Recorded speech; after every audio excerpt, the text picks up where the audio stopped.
Yo, what up? Welcome to Mo Boxing No Problem. I'm Jose Ramirez Jr. And today we got special guests. We're joined by pro boxer Pistol Pete, Peter Dobson. How's it going, Peter? How you doing? How you doing? Uh, Everything th- good? Everything good, man. Thank you so much for making the time. We appreciate it. Oh, no problem, man. Sorry I couldn't make it the other day. All good, man. We make it work. We're flexible. Uh, Sure. First question we got for you. I'm sure you get asked this all the time, and it's how did you get into boxing? Um, I used to just fight a lot as a kid, and I used to play basketball. I used to get into fights in basketball.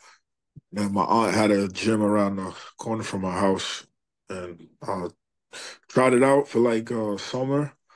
And this guy, he kept begging me to come back to the gym for like 2 years. So I finally came back when I was 16. Because it was when I was 14. Then when his name is Cuba. Forgot his name again, but he begged me to come, and he said I'll become a world. I mean, I'll become a Golden Glove champion if I train with his trainer, and then I won the Golden Gloves. His promise.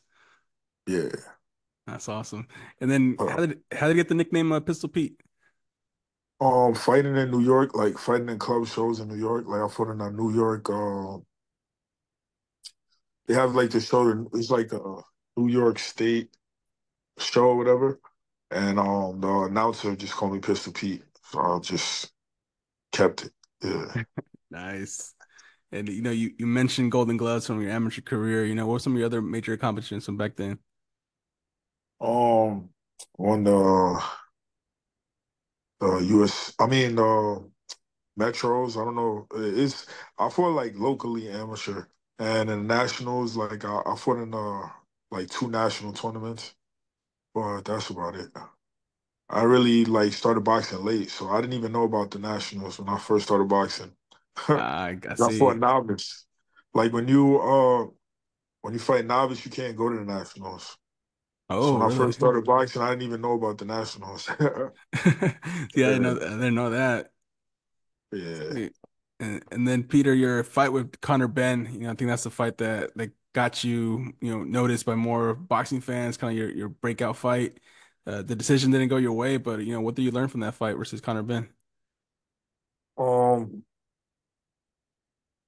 Man, I thought I hit hard. I learned I don't hit as hard as I thought I did. Cause Mm. even my last fight with Khalil, I feel like I hit him hard. I mean Jalil, and he took all my shots. Like the commentators were saying, like, oh, Dobson's not a power puncher. He's only got 9 knockouts in 16 fights, but I fought a lot of tough guys that have chins. So like you can't like I'm not a one punch knockout guy, but I know I could punch. If I hit you a couple times, it's not gonna be the same. And like usually that's the outcome, even in sparring. And these guys like were taking my power, so maybe I'm hitting a little bit softer. I don't know what it is, but that's really what I learned. Gotcha. You're like, man, I gotta work on some other things, not just the power. No, I got to work on my power. Oh, that's true, true, true. And then you mentioned your most recent fight with Jaleel in Philly. That's one that unfortunately I didn't get a chance to catch because I was on a flight back. But how do you rate your performance against Jaleel? I feel like I didn't fight. I didn't come up with the right game plan, and I got hit. Like I really don't get hit that much because I got good defense. And I feel like he caught me with shots early, and it made me want to fight and go back to my amateur days, like want to brawl with him. And I feel like that that's what like his style is. So it's like I fought to his style. I think I should have moved more laterally in the beginning, especially in the beginning, and then like start trying to push the pace. All right. Oh, fair enough, fair enough. And then when will we see you back in the ring? Is there any proposed dates kind of being thrown out there? I haven't heard anything like my boxing career, like I haven't had like a big following, but like in my boxing career, I never know when I'm gonna fight. I'm like one of those guys who like uh I never know when I'm gonna fight. So I had to work like a regular job because never know when I'm gonna fight. You feel me? Damn. And how much notice are you usually given when they finally have a name for you? Like when I for Conor Ben, I only had 5 weeks notice. They try to call me for Virgil Ortiz for like 5 weeks notice. And but the difference was like I said no to the Virgil Ortiz first, and then like I seen everybody like on my like at my team at the time, they started acting funny with me. So then when they came with Conor Ben, I was like, yo, I gotta take it this time, Right. even though it's on short notice. Yeah, because I think is 8 weeks kind of the ideal camp. Yeah, 8 weeks, 12 for like tough fights like that, I would say 12 12 weeks. weeks ago. Yeah. Yeah, and then I see that you also fought in the Team Combat League. What's been your experience with that? I know it's something new in the sport of boxing. I like it. I feel like it's entertaining. It's not for like a guy like me because I'm not a fast starter and you only got one round. And I feel like a lot of the amateur guys like really blossom in that because they only fight 3 rounds, so they come out running and gunning from as soon as the bell goes off. But I think it's entertaining. It's good for like the casual fan who doesn't want to doesn't really appreciate the art and the breakdown of a fight. Team Combat League is perfect because everybody's going in there to knock each other out right away in one Yeah. round. Yeah, So absolutely. Yeah, I was just thinking about that the other day. I was like, yeah, there's some boxers out there that just wouldn't be good for that format. Like Canelo, he's always won like high ring IQ. He uses the first round to just download data. So you need those guys that just come swinging from the first minute. even Floyd Mayweather, I grew up like a big Floyd Mayweather fan, and he always used to say, like in his interviews and shit, he'll be like, everybody has a first round, everybody has a rough first round. Let's see how they do later. Yeah. So it's like, a guy who's not that good could look good against a guy that's good in one round. Nah, You very, know? very well said. Very true. Going back to, power, who's the hardest puncher you've been in the ring with, either in sparring or a pro fight? Um, yeah, hardest punchers. Like it's funny because a lot of guys that we always usually say some guy nobody ever heard of. Hmm. So I'm gonna give you. I got 5 guys that are the hardest because I got a good chin. So I'm gonna put Jaleel in the thing because he beat me. He gave me a tough fight, and I'm not gonna lie, he surprised me with his power. But also I feel like I was fighting stupid and I was getting hit more than I usually do. But I'll say Jaleel. I'll say Boots. Terrence Crawford. This guy named Glenn Ortiz that I used to always spar with. Like if he touches you, he's gonna knock you out. Like he got like I don't know if I can use the word, but like my trainer, he called it retard strength. But I know that's not politically correct, but that's what he like. His power is different. Like he just hits super hard. But the thing is, like you see his punches coming because he loads them up. And then this other kid named Ishmael Villarreal, he just fought on the OTX card Oh, nice. against Brandon like I think Brandon Adams, something like that. Oh, so that's middleweight or Yeah, middleweight. super Yeah, weight? Huh? yeah, yeah. I've been sparring Nice. him since he was like 16. I was like 24. I'm like 6 years older than him. So I've been sparring for like the last 10 years. That's And what's he got up. cracked. Yeah. Nice. Like And then, one year he won the whole Golden Gloves all by knockouts each round. wow. Yeah. Putting everybody on the stretch of that tournament. Yeah, yeah. So I'll say those 5 guys. Definitely. And then, who was your favorite boxer growing up? I know you mentioned Mayweather. Floyd Mayweather is my favorite boxer tech like to study because I feel Mhm. like nobody has skills like Mayweather. My favorite fighter to watch it most entertaining to me is Sugar Ray Leonard. Mm, yep. And I feel like the greatest boxer of all time is Muhammad Ali. because of his like his life, like what he accomplished in life. Like as I feel like he's one of the greatest men to ever live. So like when it comes to greatest boxer of all time, Muhammad Ali, in and outside the ring, Yep. best technique, skills, Floyd Mayweather, most entertaining, Sugar Ray Leonard. Like Sugar Ray Leonard is my favorite because he's like all his fights are great. He got Hall of Fame fights. So does Muhammad Ali, but I feel like the guys that Sugar Ray fought, like they were all greats. You feel me? Yeah. So Yep. yeah. Can't go wrong with those names. I like that. And then present day, who do you consider to be the number one pound for pound fighter today? Number one pound for pound, I have to go with Terrence Crawford. Even though he hasn't fought since Errol Spence, but look, he's going up to 54, fighting a dangerous guy at 54. So right now, he's like cementing his legacy for right now. But right now, I'll have to say Terrence Crawford. Yeah. No doubt. He's definitely up there. A lot of people's number one pound for pound. For this next section, I want to ask you about some, upcoming fights. Some of these are rumored, some of these are confirmed. If they're too close to call, you can say 50-50. You can also just pass on them. Okay. First one I'll ask you about, is Terrence Crawford versus Jaron Boots Ennis. How do you see that one playing out? Um, I'll pass on that one. It's a tough one. Yep. Yeah. Second one is Sebastian Fundora versus Errol Spence Jr. at 154. Hmm. I'll probably go with Sebastian Fandora. You think the height's gonna be too much?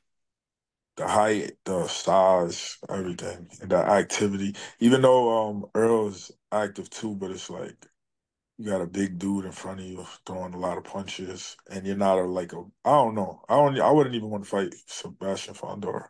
Yeah, I mean, just finding sparring partners for that style is probably difficult. Yeah, I met him in person, and I'm like, damn, you big for 154. He's like, you big for 147. I'm like, nah, bro, you are different. You like an NBA player size. All right, last one I want to ask you about. This is Mike Tyson versus Jake Paul. How do you see that one? um, I feel like Mike Tyson shouldn't fight Jake Paul. I feel like Jake Paul shouldn't fight Mike Tyson. I feel like Jake Paul shouldn't want to fight Mike Tyson because if he hurts Mike Tyson, it's gonna be bad for his like image. I feel like that will really hurt his image because a lot of people love Mike Tyson. Like he's like a icon. It's like you he's like you can't touch Mike Tyson, you feel me? It's like I don't think that's a good idea for them to fight because if Jake loses to it's a lose-lose for Jake. If he loses to him, he you got beat by a 60-year-old man. If he wins, it's like damn you fucked up a 60-year-old man. So it's like I don't think it's a smart move for Jake, you Yeah, know? yeah. I mean, when the first fight date got canceled, postponed, didn't think it was gonna get rescheduled, but looks like in November it's going down. Yeah, yeah. I don't think like I'm a fan of Jake's whole movement that he has going on, but like I don't think he's fight Mike. That's like I don't see the benefit of it or the like he's already super famous. He's already making more money than most boxers that are like at the highest level. Like what does he need to fight Mike Tyson for? A Right. 60-year-old man. Yep. It's Yep. not gonna do anything for his credibility. Yep. All right. Coming back to you, Peter. What are some things you like to do outside of boxing? Your interests and hobbies? Um I like to hang out with beautiful young ladies and eat uh, eat good food and hang out with my son and my nieces and my nephews and take them to like water parks and amusement parks and stuff like that and Nice. beaches and pools and stuff. Nice. Yeah. And then what's it like representing New York inside the boxing ring? Um, it's like, I represent New York, but I don't even get love from New York. Like I feel like I haven't fought in New York in years. Like no promoters in New York like ever show me love. So I feel like I rep the Bronx, Well, I rep New York because I love New York, but like I can't say like I rep New York when I fight because I never fought in New York, only in the amateurs, you know. Like I only fought in the Barclays in the amateurs. I only fought in Madison Square Garden in the amateurs. As a pro, I've never fought in any of the big arenas in New York, you know.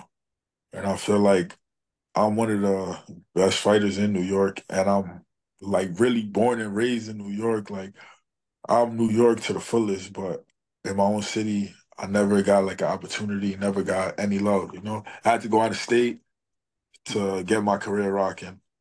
Man, we gotta change that. Before you retire, you gotta get one fight, one pro fight in New York.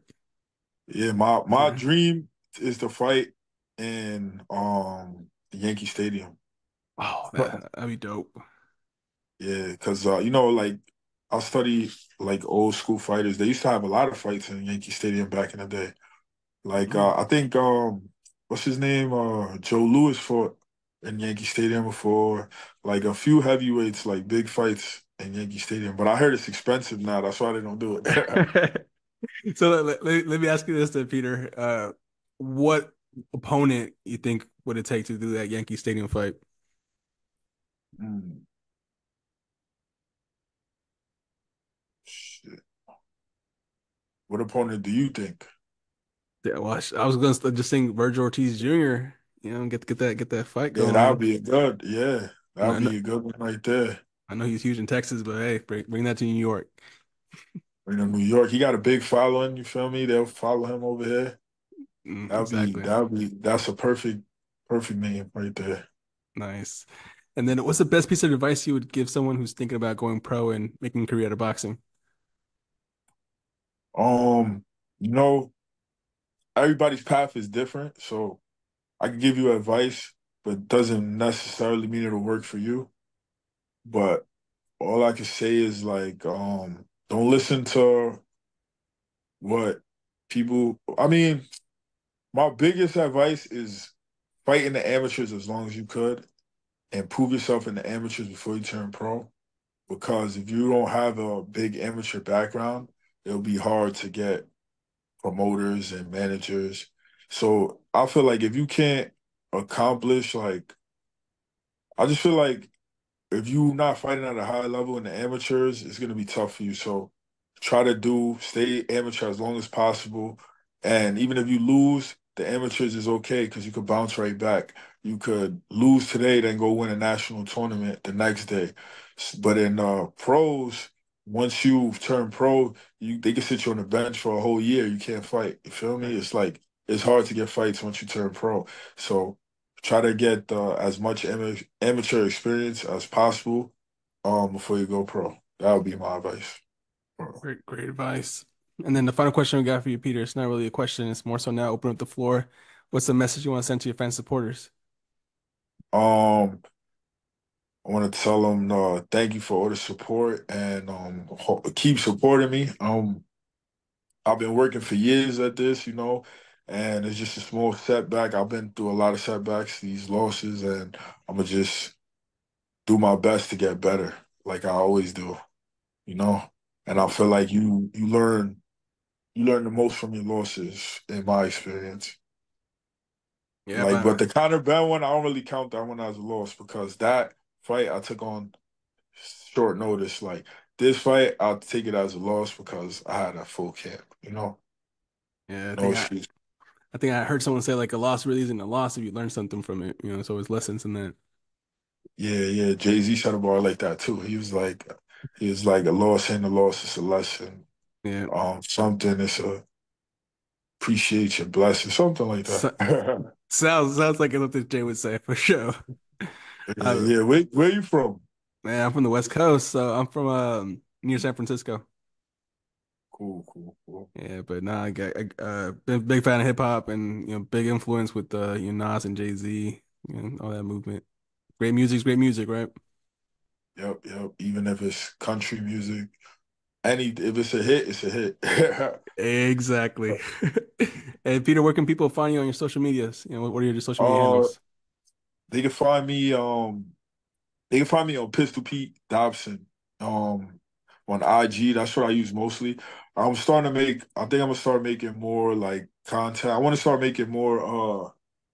Like I want to talk. See how we're talking about boxing? I want to do my own like videos of me talking about boxing because I used to do it Mm, before, and I used to do it on Instagram, and I used to get a lot of feedback from it. So I think I'm gonna start doing it again. A lot of people have been requesting it. So you can find me on my YouTube page. I guess you it's Pistol Pete Dobson too.